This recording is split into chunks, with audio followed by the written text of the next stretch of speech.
Good afternoon.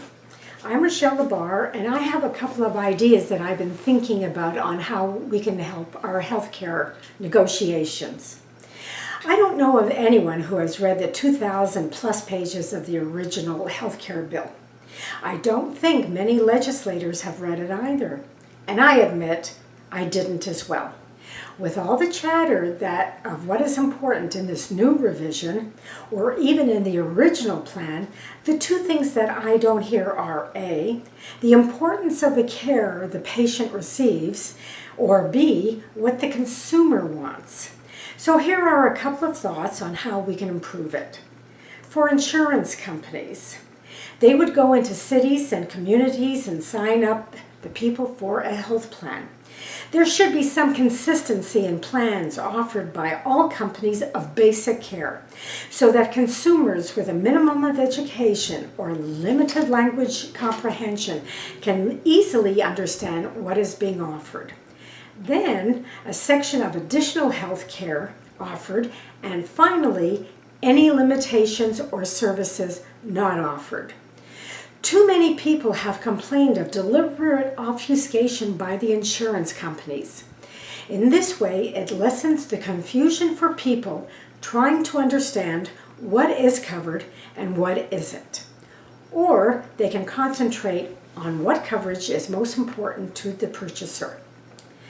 The insurance company would receive a commission of 3 to 10% for every premium received.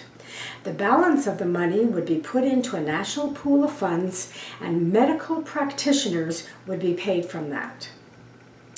On healthcare, many of us have heard of insurance company administrators denying some procedure.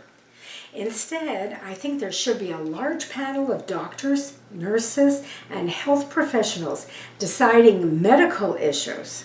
Some examples can be whether someone is getting the proper care, or if a particular pending procedure is right for the patient, or if some exploratory procedure should be tried out.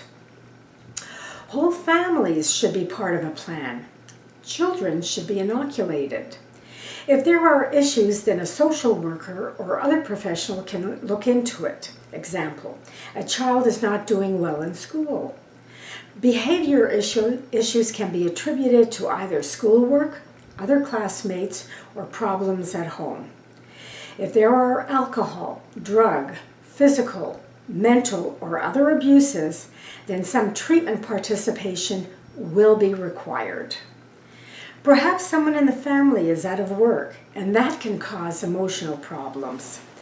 It is always easier and cheaper to treat a health issue early than wait until it manifests itself into a much larger problem. For people who have a low payment plan, they should have to go to one of the example urgent care facilities. If the attending health care provider deems that the patient should be seen by a hospital physician, then the patient would receive a note to take to the hospital. In this way, the initial cost is less than if the patient goes to the hospital first, waits for hours in an emergency waiting room, and loses what income he would have earned had he been working. The idea of healthcare plan is to make people well, lessen any burden, and improve morale. I believe that when people are treated early, the cost ultimately goes down, and improvement in the quality of life goes up. Thank you.